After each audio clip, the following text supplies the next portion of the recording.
अरहत वाङ्मय में कहा गया है। को हो पीइंग पणा सेई मानो विनय नासणो श्री माया मित्तानि नासेई लोभो सब्य विनाशनो। हमारे भीतर अनेक वृत्तियां जीवित हैं, जी रही हैं। उन वृत्तियों के कारण हम कभी अच्छे रूप में सामने आते हैं तो कभी दोषी अपराधी के रूप में भी आदमी सामने आ सकता है।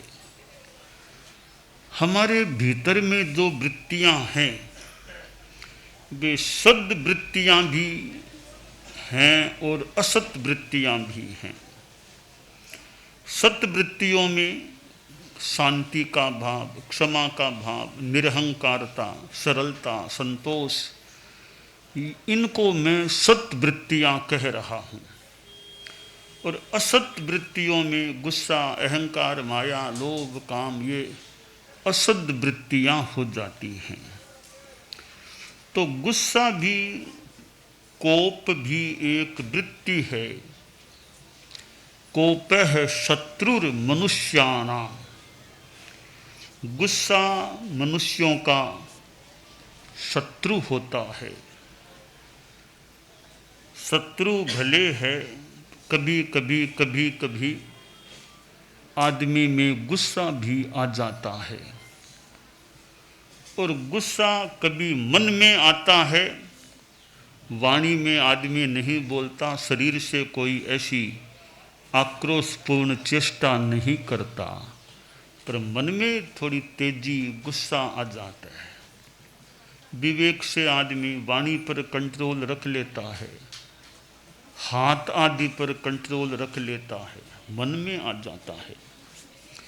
और कई बार वो मन में आने के बाद वाणी में भी आ जाता है और आदमी अंट संट बोलना शुरू कर देता है, तेजी में बोलता है और शरीर पर भी असर होता है।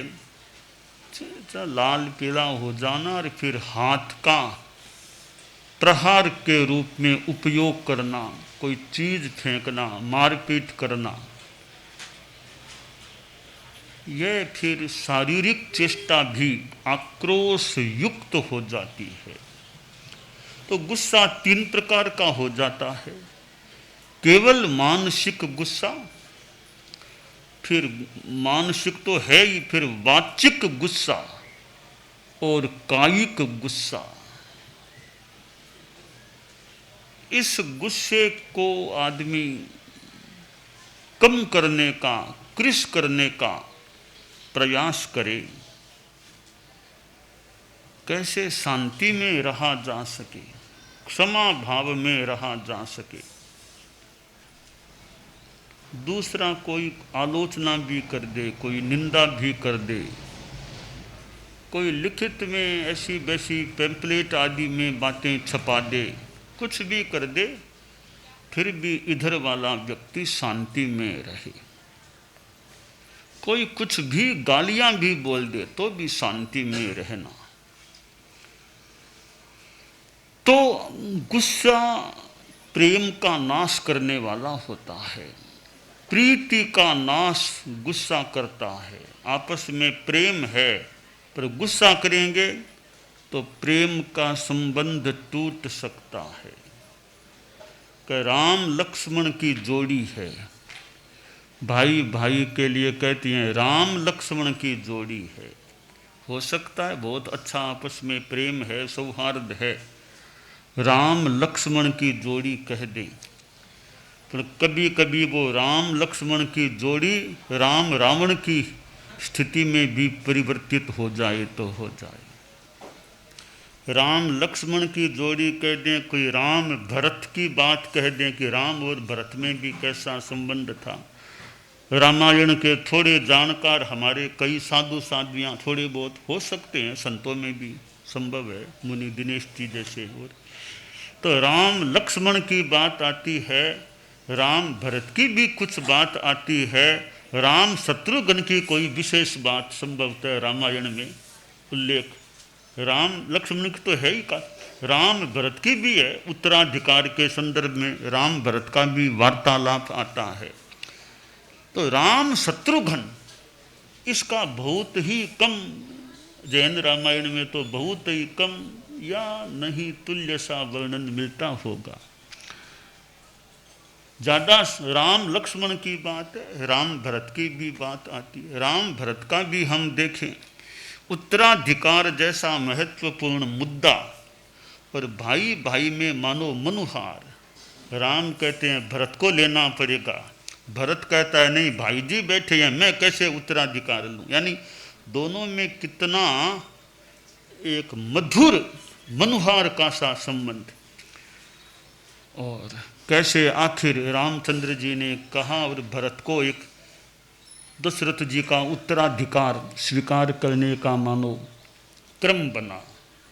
तो यह प्रेम है, परस्पर प्रेम कईयों का अच्छा हो सकता है, परंतु वो उसी जीवन काल में दरार भी पड़ सकती है, संबंधों में खटास और काटव कटुता भी आ सकती है। कभी कभी मित्रों में इतना प्रेम होता है कि वो ज़्यादा, कहते हैं कि शुरुआत में ज़्यादा दोस्ती होती है और बाद में वो धीरे धीरे कम पड़ सकती है। शुरुआत में थोड़ी थोड़ी फिर आगे बढ़ती है तो वो थोड़ी उस ज़्यादा पता नहीं स्थायी कुछ हो जाए तो हो जाए। संस्कृत में एक सूर्य की धूप के साथ बात को जोड़ा गया है कि आरंभ गुरुवी क्षयिणी क्रमेण लघ्वी पुरा वृद्धि मति च पश्चात दिनस्य पूर्वार्ध परार्ध भिन्ना छायेव मैत्री खल सज्जना नाम। दोस्ती चारा मैत्री की एक स्थिति बताई गई है, वो यथार्थ कितनी है वो अलग बात है। बताई गई है श्लोक में कि एक तो खल लोग, थोड़े दुष्ट प्रकृति के लोग, एक सज्जन लोग हैं, दोनों ही दोस्ती करते हैं।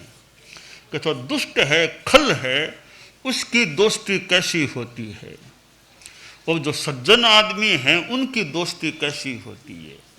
उदाहरण दिया गया कि सूर्य की जो धूप है दिन के दो हिस्से कर दें, एक पूर्वार्ध एक उत्तरार्ध। तो हम पूर्वार्ध है सूर्य का आधा हिस्सा, तो शुरू में वो धूप की जो छाया आदमी की छाया पड़ती है वो पहले बड़ी शुरू में लंबी होती है, छाया शरीर की छाया लंबी पड़ेगी। जो जो सूर्य आकाश में आएगा लगभग मध्याह्न होगा वो छाया घटते घटते घटते घटते बहुत छोटी सी या नहीं जैसी या बहुत छोटी सी रह जाती है। यह मान ले आरंभ गुरवी क्षयिणी क्रमेण, पहले बहुत ज़्यादा लंबी छाया थी वो धीरे धीरे धीरे धीरे कम हो जाती है। इसी प्रकार जो खल आदमी हैं वो दोस्ती करते शुरुआत में बहुत ज़्यादा प्रेम दिखाते हैं, फिर धीरे धीरे प्रेम उनका कम हो जाता है। खल आदमी की दोस्ती धीरे धीरे क्षय की ओर चली जाती है। अब सज्जन लोग हैं कि उनकी दोस्ती कैसे, कि लघ्वी पुरा वृद्धिमती च पश्चात, दिन का उत्तरार्ध है तो शुरू में छाया छोटी सी है, धीरे धीरे ज्यों ज्यों सूर्यास्त की तरफ बढ़ेंगे छाया लंबी हो जाएगी। शुरू में तो छोटी है, फिर आगे ज्यों ज्यों दिन ढलेगा छाया लंबी हो जाएगी। इसी तरह सज्जन लोग हैं शुरुआत में दोस्ती छोटे रूप में शुरू करते हैं, थोड़े रूप में, फिर बढ़ते बढ़ते उनकी बहुत प्रगाढ़ अच्छी दोस्ती हो सकती है। तो आरंभ गुरवी क्षयिणी क्रमेण लघ्वी पुरा वृद्धिमती च पश्चात दिनस्य पूर्वार्ध परार्ध भिन्ना छायेव मैत्री खल सज्जना नाम। तो ऐसी यह दोस्ती होती है। तो यह तो एक मान लो एक बात आ गई है। मूल बात यह है कि प्रेम प्रीति हो भी जाती है, पर गुस्सा ज़्यादा किया जाएगा तो दोस्ती चारे में कमी आ सकेगी, दोस्ती टूट भी सकेगी। कि यूयम वयम वयम यूय मिथ्याशीन मतिरावयो हो किंग जात मधुना ये न यूयम यूयम वयम वयम। दो मित्र एक समय इतनी प्रगाढ़ दोस्ती होती है कि यूयम वयम वयम यूयम, थे वो सो मैं वो सांसो थे, थेर में तो एक यहाँ का, आप और हम में क्या फर्क है, आपकी चीज़ है वो मेरी है और मेरी चीज़ है वो आपकी है, तो एक ही है। इतनी एकता होती है कभी कभी। यूयम वयम वयम यूयम इत्यासीन मति रावयो, आगे वो दोस्ती टूटती है। किंग जात मधुना ये न यूयम यूयम वयम वयम, फिर वो दोस्ती टूटने पर तुम हम अलग अलग, बीच में भेद हो जाता है। भाई दो भाइयों का एक मकान है, बीच में दीवार खड़ी हो जाती है, आधा हिस्सा हमारा तुम्हारा, अलग अलग, बीच में दीवार खड़ी। ठीक है, व्यवस्था के नाते कर लें, चाहे थोड़ा प्रेम न होने के कारण से कर लें, एक घर के बीच में दीवार अलग अलग, दोनों के दरवाजे की स्थिति बन सकती है। ये प्रेम टूटने से भी हो सकती है, या कहीं व्यवस्था की सुचारुता के लिए भी कोई करे तो कर सकता है, जो भी हो। मूल बात आगमकार ने जो कही, को हो पी इंग पणा से ही, ये गुस्सा है, कोप है, कोह है, प्रीति का नाश करने वाला होता है। और इधर पाप कर्म से जुड़ा हुआ है गुस्सा, तो हम मन में गुस्सा आ भी जाए तो कम से कम वाणी में तो न लाएं। मन में थोड़ी झुंझलाहट आ गई, थोड़ी अप्रीति हो गई, थोड़ी सी नाराजगी मन में आ गई, कम से कम शब्दों में तो कोई अपशब्द तो न बोले, हाथ तो न उठाएं, कोई चीज़ तो न फेंकें गुस्से में आकर, इतना कंट्रोल कर लें। और फिर मन में जो आ गया उसको भी निकालने का प्रयास करें। तो जब प्रेम की स्थिति होती है तो एक तरह से चित्त में शांति भी रह सकती है। घर में परिवार में सौहार्द है, चित्त में शांति है कि भाई भाई, पता तक नहीं चलता कौन सा बेटा किस भाई का है, कि पांच बेटे कौन किसका भी ये पता, इन सब एक में एक से साथ में रहते हैं। यानी इतना प्रगाढ़ प्रेम है कि कौन किसका बेटा ये भी अभेद जैसा मानो हो जाता है। कभी ध्यान से बताए तो भी ये वस्तुतः ये इनके बेटे, ये इनके बेटे, और हैं सब एक में एक, कोई फर्क नहीं, सब भाई भाई, पांचों भाई जितने सब एक में एक, यानी प्रेम का माहौल है। तो क्षमा का भाव रहे, सहिष्णुता का भाव रहे, कि हम दूसरों को सहन कर सकें, सहन करने की क्षमता हमारे में बढ़े, अच्छी रहे। और एक परिवार, इस परिवार में इतना अच्छा है, कोई लड़ाई झगड़ा कलह को स्थान नहीं, घर में कलह को बिल्कुल स्थान नहीं है, घर में स्थान अच्छी चीज़ों को है, कलह को स्थान नहीं। तो यह गुस्सा ज़्यादा न आए, तो ये इस संदर्भ में, हालांकि कलह के अनेक कारण हो सकते हैं, गुस्सा भी एक कारण बन सकता है।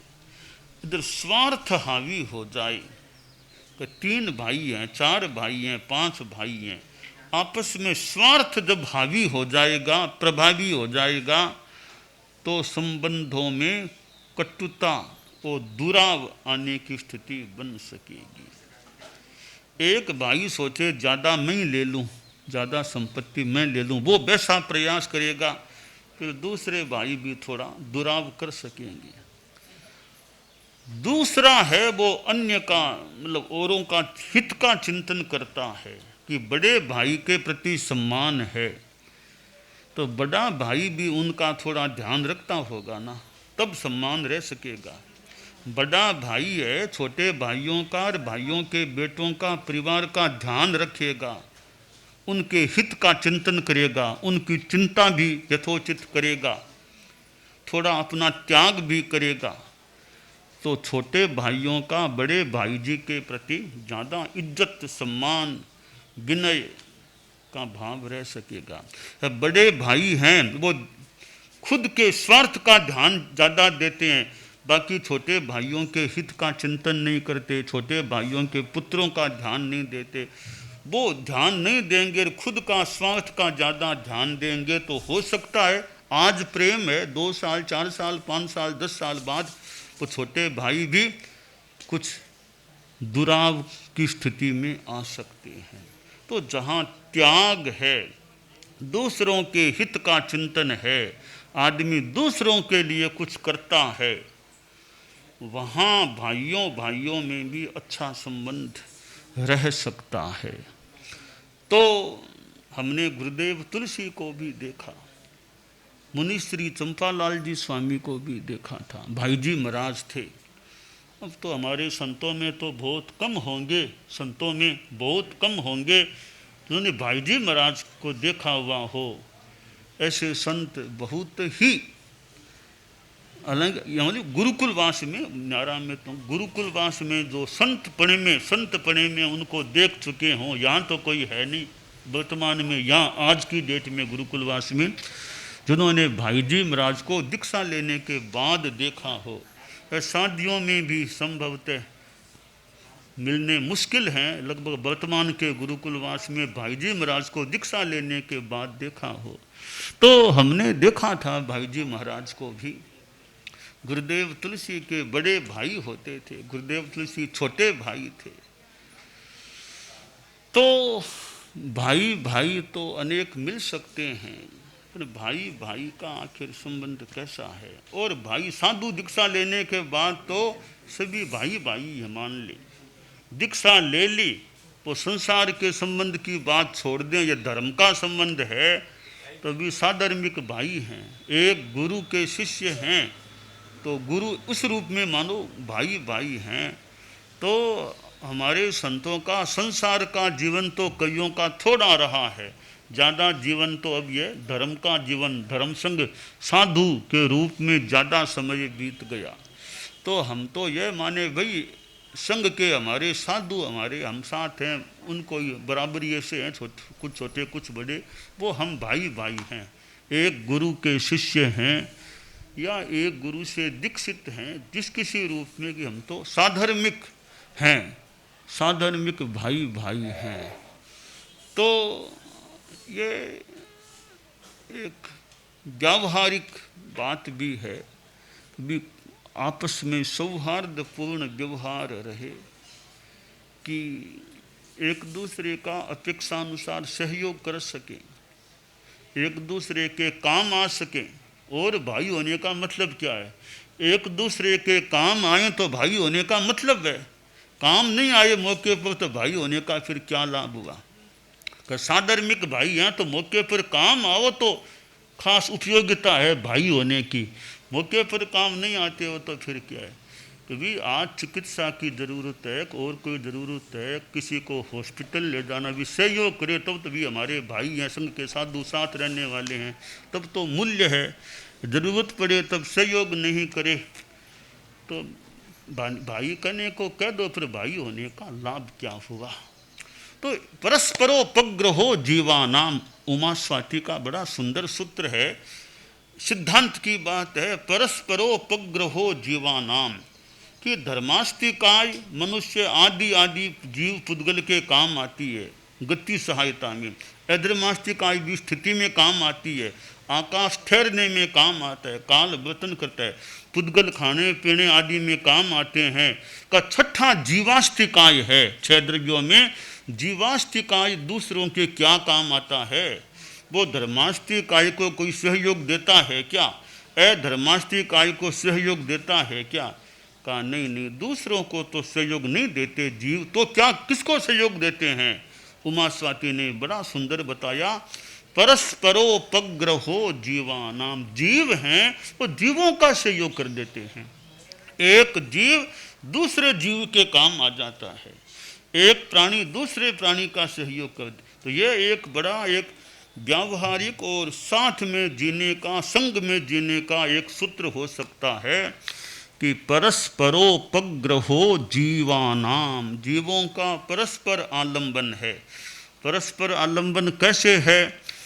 तुम लोग संत हो कि एक साधु मान लो दुर्भाग्य से अस्वस्थ हो गया, उनको हॉस्पिटल में जांच और करानी है, तो दूसरा साधु भी चल सको तो बढ़िया, वरना और किसी तरीके से तुमको हॉस्पिटल ले जाते हैं, वहाँ डॉक्टर साहब को दिखाते हैं, जांच कराते हैं। अब उस अस्वस्थ साधु को बड़े अच्छे ढंग से हॉस्पिटल ले जाते हैं, जांच आदि कराते हैं, वो चिकित्सा कराते हैं, या दूसरे का सहयोग।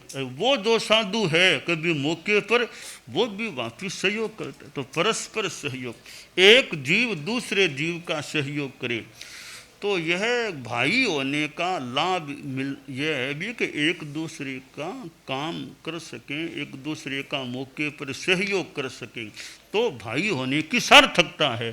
बिना नाम के भाई हैं, ठीक है साहब, मेरे 5 भाई हैं, मौके पर काम कोई आता नहीं तो भाई नाम के भाई हैं, काम के भाई नहीं हैं फिर भी। तो हम काम के भाई बने, हमारे संत लोग हैं काम के साधर्मिक भाई बने, केवल नाम के नहीं। एक संघ के संत हैं, इतनी बात तो ठीक है, एक संघ के मौके पर कभी काम आ सकते हो, नहीं आ सकते हो, काम आ सको तो साधर्मिक भाई होने की किसी रूप में ज़्यादा सार्थकता हो सकती है। तो गुस्सा यह पारस्परिक प्रेम को तोड़ने वाला एक तत्व है। इस तत्व से हम बचने का प्रयास करें, गुस्से को कंट्रोल में रखें, गुस्से को कृश और क्षीण करने का प्रयास करें, यह काम्य है। हम सिद्ध योगी आचार्य श्री महाप्रज्ञ से प्रेक्षा ध्यान का एक प्रयोग करें। आपको एक प्रयोग कराया जा रहे हैं श्वास प्रेक्षा का। 5 सेकंड में श्वास लेना है, 5 सेकंड भीतर रोकना है और 5 सेकंड रेचन करना है और 5 सेकंड बाहर रोकना है। इस प्रकार 20 सेकंड में एक श्वास। सावधान रहे, श्वास भरे, भीतर रोके, रेचन करे, बाहर रोके, श्वास भरे, भीतर रोके, रेचन करे, बाहर रोके, श्वास भरे, भीतर रोके, रेचन करे, बाहर रोके, श्वास भरे, भीतर रोके, रेचन करे, बाहर रोके, श्वास भरे, भीतर रोके, रेचन करे, बाहर रोके, श्वास भरे, भीतर रोके, रेचन करे, बाहर रोके, श्वास भरे। प्रयोग संपन्न। तो ये ध्यान के बहुत छोटे प्रयोग कराए हैं और इनका स्वयं बार बार अभ्यास करें तो एक अच्छा अभ्यास हो सकता है। ओम आत्मा।